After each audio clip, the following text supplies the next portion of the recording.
नमस्कार साथियों, आज हम क्लास 9th के चैप्टर 8 मोशन चैप्टर पढ़ रहे हैं। इस चैप्टर में हम पढ़ेंगे कि मोशन क्या है। ठीक है, मोशन से रिलेटेड जो इक्वेशंस है उनके बारे में स्टडी करेंगे, मोशन कितने टाइप्स के होते हैं और इससे रिलेटेड मोशन से रिलेटेड जो भी चीज़ें हैं उन सब चीज़ों को हम इस चैप्टर में एक ब्रीफ में देखेंगे। तो चलिए स्टार्ट करते हैं कि मोशन क्या है। तो जूनियर क्लास में जो है हम लोग मोशन के बारे में पढ़े। मोशन क्या है, तो जब भी कोई ऑब्जेक्ट एक पोजीशन से दूसरे पोजीशन पे जाता है, अगर उसमें मूवमेंट होता है, मूवमेंट का मतलब एक पोजीशन से दूसरे पोजीशन में जाना। ठीक है, let it be like this कि यहाँ पे कोई ऑब्जेक्ट था और ये क्या है, यहाँ पे आ गया। कुछ समय के बाद देख रहे हैं कि यहाँ पे आ गया।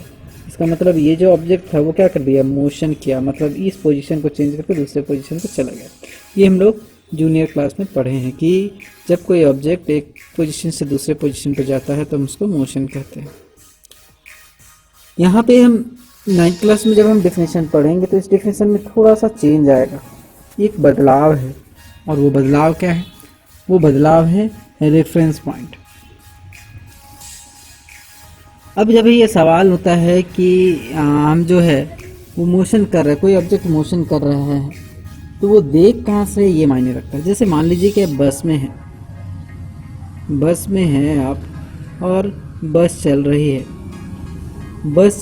है, आप बैठे हैं, आप पोजीशन ए से, मान लीजिए कि हम हजारीबाग में थे, हजारीबाग से भी हम चतरा चले गए, बस में बैठे थे, बस में अभी भी बैठे हुए हैं और चतरा हम पहुँच गए। तो अगर हम देखें तो हम जो बैठे हुए थे उसने किसी भी तरीके का कोई मोशन नहीं किया। टाइम बीत गया, 2 घंटा से ज़्यादा लग गया और हम वहीं के वहीं बैठे हुए हैं। तो क्या हमने कुछ मोशन नहीं किया? तो यहाँ पे 2 पार्ट है, 2 तरीके से हम देखते हैं इसको कि किसके हिसाब से मोशन हुआ और किसके हिसाब से मोशन नहीं हुआ। मान लीजिए कि हजारीबाग में कोई एक आदमी था और वो आपको दिख रहा था, बस के बाहर में एक आदमी खड़ा था और वो आपको देखा। तो वो क्या देखता है कि ये जो बस पहले यहाँ थी वो मूव की और आप भी उसके साथ मूव किए। मतलब क्या है, आपने पोजीशन को बदला। तो आप जो है वो क्या है कि मोशन में है। किसके रिस्पेक्ट में? तो जो बाहर में आदमी है, इस बाहर वाला आदमी के नज़र में आप क्या है कि मोशन कर रहे हैं, एक जगह से दूसरी जगह जा रहे हैं। ठीक है, तो ये हो गया मोशन। आप मतलब जो बाहर में है उसके रिस्पेक्ट में, उसके नज़र में। ठीक है, लेकिन मान लीजिए कि अंदर में, इसी बस के अंदर एक आदमी था, उसके हिसाब से क्या होगा कि आप जो है वो मोशन किए कि नहीं। तो देखिएगा क्या कि आप जिस सीट पे बैठे हुए थे वो 2 घंटा बाद भी देखता है कि आप उसी सीट पे अभी भी बैठे हुए हैं। इसका मतलब कि आपने मोशन नहीं किया। तो यहाँ पे जो चीज़ ध्यान में रखने वाली चीज़ है कि वो देख कौन रहा है, मतलब किसके, कौन है, रेफर कौन कर रहा है इस चीज़ को।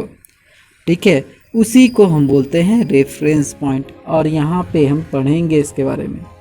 तो एक केस में, जब बाहर वाला आदमी के केस में जो है आप मोशन किए, वहीं अंदर वाला केस के में आप क्या है, रेस्ट में है, आपने किसी तरीके का मोशन नहीं किया। अंदर वाले व्यक्ति के नज़र में आपने कोई मोशन नहीं किया।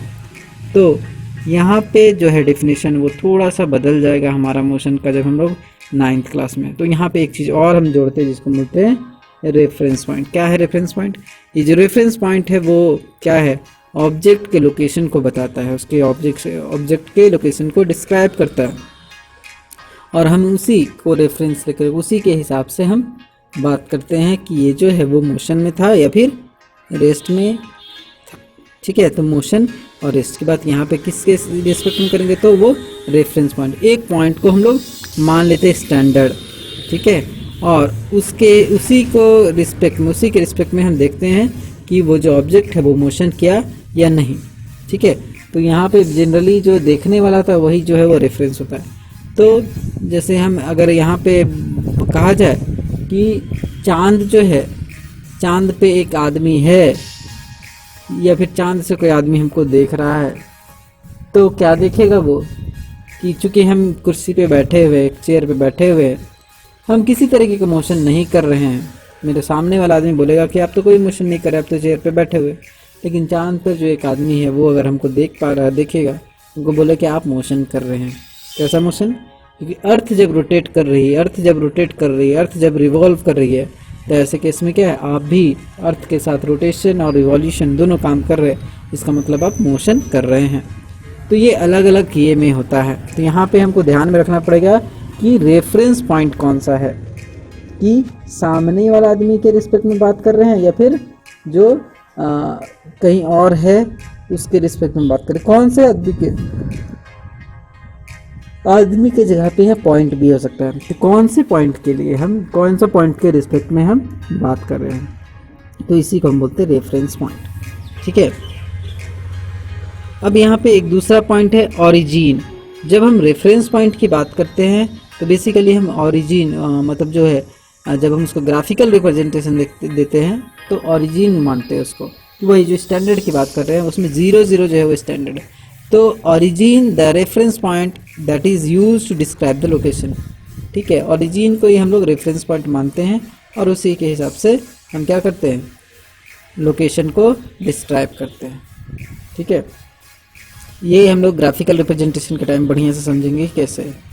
ठीक है, अब यहाँ पे देखते हैं मोशन। चलिए, मोशन का डिफिनेशन पहले भी बहुत हद तक हम लोगों ने देखा कि मोशन क्या है। तो a body is said to be in motion if it changes its position with respect to time for a given reference. ठीक है, देखिए फिर से वही चीज़ जो हम लोग पहले पढ़े वही चीज़ का, केवल यहाँ पे एक चीज़ एडिशन है, फ्रॉम अ गिवन रेफरेंस।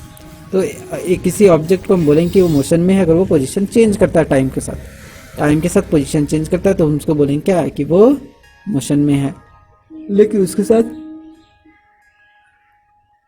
हमको ये भी देखना पड़ेगा कि वो किस रेफरेंस से, वो गिवन रेफरेंस से, जिस रेफरेंस से को ध्यान में रखें, जिस रेफरेंस को ध्यान में रखते हैं। ठीक है, और उसके हिसाब से हम देखते हैं कि मोशन हो रहा है कि नहीं। तो वो जो पॉइंट है वो बहुत ही मायने रखता है यहाँ पे मोशन के केस में, जब आप 9th क्लास में पढ़ रहे हैं। तो यहाँ पे हम ये डेफिनेशन जो है वो थोड़ा सा बदलते हैं। A body is said to be in motion if it changes its position with respect to time from a given reference. वो रेफरेंस वाला टर्म आपको जोड़ना होगा। 9th क्लास के डेफिनेशन में रेफरेंस वाला टर्म जोड़ना पड़ेगा। तो यहाँ पे आप देखिए कि मोशन जो है वो क्या है, रिलेटिव है। मतलब मेरे लिए कुछ हो सकता है, किसी और के लिए वो कुछ हो सकता है। मेरे लिए हो सकता है कि वो चल रहा है, तो किसी और के लिए हो सकता है कि वो रुका हुआ है, जो हम लोग कभी देखे। तब यहाँ पे दूसरा पॉइंट आता है रेस्ट के बारे में आप पहले से जानते हैं। रेस्ट क्या है? A body is said to be in rest if it does not change its position with respect to time from a given reference.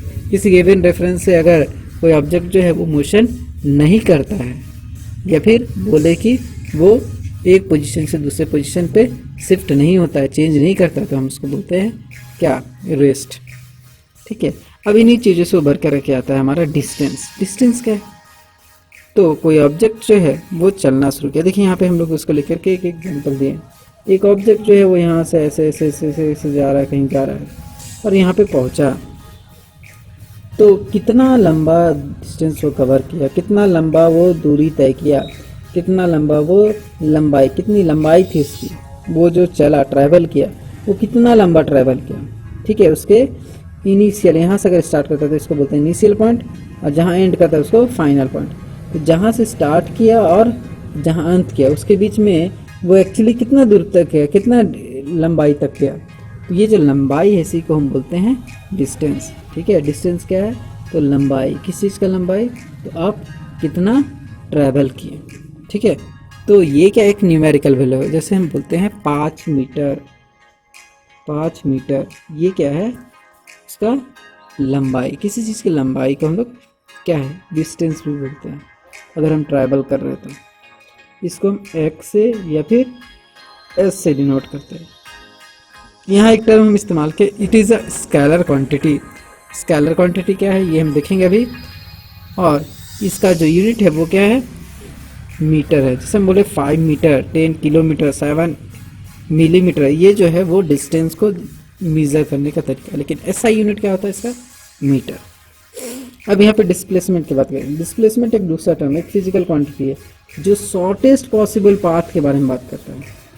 कि सबसे शॉर्टेस्ट पाथ क्या हो सकता है।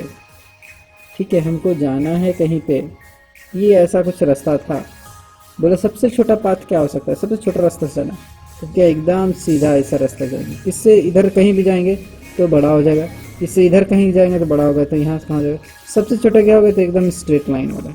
तो जो स्ट्रेट लाइन यहाँ पे देखिए, स्ट्रेट लाइन जो सबसे छोटा है, तो डिस्प्लेसमेंट वही है जो सबसे छोटा पाथ है, shortest possible path length, path का length, shortest possible path length between initial point to final point of an object. ठीक है, इनिशियल और फाइनल पॉइंट के बीच का जो सबसे शॉर्टेस्ट पाथ हो सकता है, इसी को हम बोलते हैं डिस्प्लेसमेंट। देखिए इस फिगर में जो है, यहाँ से जो है ऐसे करके वो आदमी जा रहा है, ऐसे यहाँ पे पहुँच रहा है, ये है उसका जो डिस्टेंस, वो इसका एक्चुअल पाथ लेंथ है।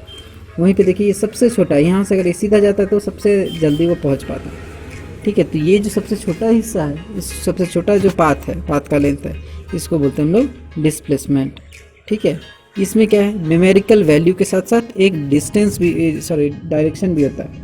मतलब आपको इसी डायरेक्शन में जाइएगा, इसी डायरेक्शन में चलने पर ही आप सबसे छोटा रास्ता तय करेंगे, ऐसे चाहने से तो आप छोटा रास्ता तय नहीं कर पाएंगे।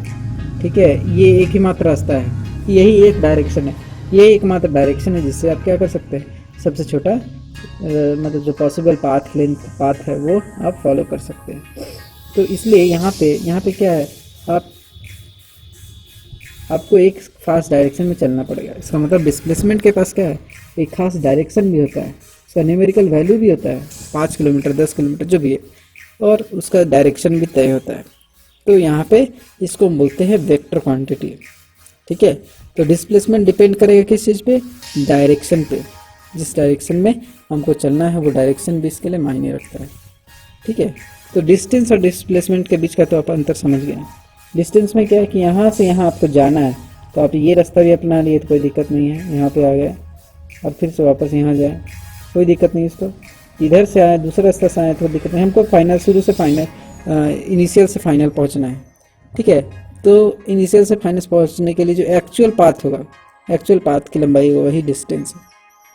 ठीक है, तो कोई भी डायरेक्शन नहीं अपना सकता है, डायरेक्शन वहाँ पे फिक्स नहीं है। ठीक है, वहाँ पे केवल क्या है कि आपको 5 किलोमीटर जाना है। अगर कोई बोला कि आपको 5 किलोमीटर दौड़ना है, तो आप इस रास्ते यहाँ पे 5 किलोमीटर दौड़ कर के आ सकते हैं, या फिर ऐसे करके दौड़ के आ सकते हैं। हमको जो है वो इनिशियल से फाइनल पोजीशन तक जाना है, उसको बोला 5 किलोमीटर, तो वो उसको डायरेक्शन तय नहीं किया। लेकिन डिस्प्लेसमेंट में डायरेक्शन तय है।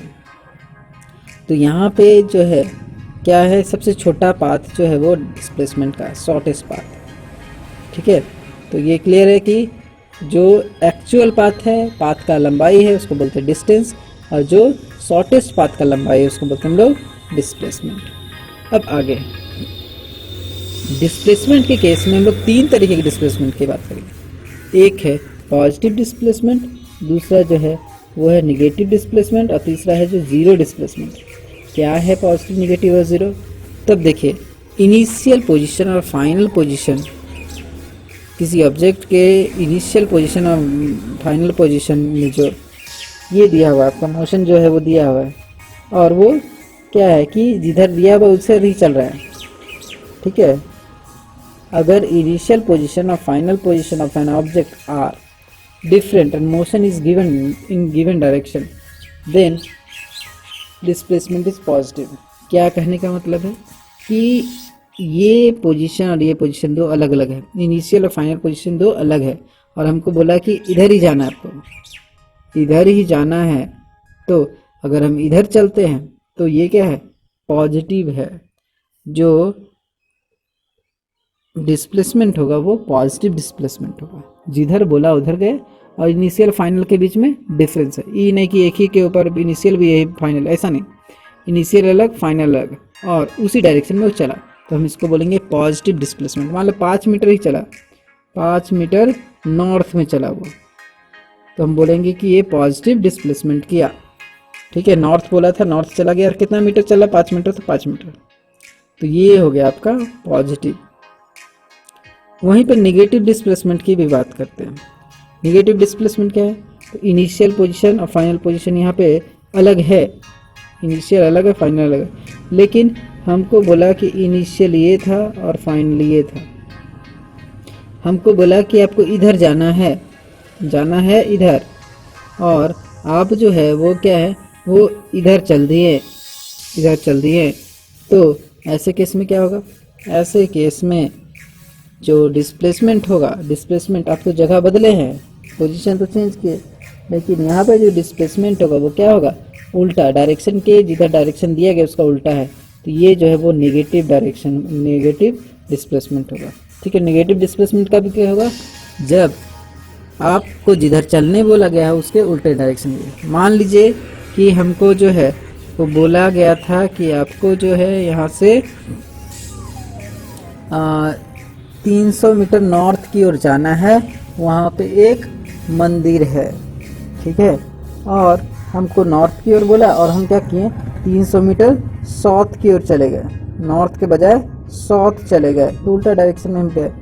और जब उल्टा डायरेक्शन में गए तो हम पहुंच गए किसी मस्जिद के पास। तो अब क्या करना पड़ेगा हमको, कि हमको मंदिर जाने के लिए डबल मेहनत करना पड़ेगा, पहले उसी पोजीशन पे आना पड़ेगा और फिर हमको उधर जाना पड़ेगा। तो हम जो अभी काम किए वो सब क्या हो गया, वो मेरा निगेटिव हो गया। तो निगेटिव डिस्प्लेसमेंट क्या है, जिधर डायरेक्शन है बोला गया है उसके उल्टा में काम करना। वहीं पे जीरो डिस्प्लेसमेंट भी होता है। जीरो डिस्प्लेसमेंट क्या है, जब इनिशियल पोजीशन और फाइनल पोजीशन एक ही हो। मान लीजिए ये था इनिशियल और यही है फाइनल, इधर से आप घूम करके आ गए, कोई फायदा नहीं। यहाँ पे क्या है, इनिशियल और फाइनल, इन दोनों के बीच का जो दूरी है, जो डिस्टेंस है वो क्या है, वो ज़ीरो है। तो आपका डिस्प्लेसमेंट, ओवरऑल जो डिस्प्लेसमेंट है वो ज़ीरो हो गया। मतलब आपने कुछ भी डिस्प्लेस नहीं किया, जहाँ थे वहीं पे हैं, तो इसको बोलते हैं हम लोग ज़ीरो डिस्प्लेसमेंट। ठीक है, हम एक सर्कल में घूम के आ गए, यहाँ से स्टार्ट किया था, ऐसे घूम करके वापस आ गए। तो यहाँ पे अगर आ गए तो हमको पूछा गया कि आपने कितना डिस्प्लेसमेंट किया, तो डिस्प्लेसमेंट मेरा ज़ीरो होगा, कि इनिशियल और फाइनल पोजीशन दोनों क्या है, सेम है। वहीं अगर पूछा जाए डिस्टेंस कितना कवर किया, तो हम डिस्टेंस में काउंट करेंगे कि ये जो है, डिस्टेंस में हम लोग काउंट करेंगे इसका दूरी, किसका दूरी, ये जो है, ये पूरा काउंट करेंगे डिस्टेंस के लिए, और डिस्प्लेसमेंट ज़ीरो। ठीक है, सो ये हो गया हमारा डिस्प्लेसमेंट एंड डिस्टेंस। ठीक है, आगे हम लोग देखेंगे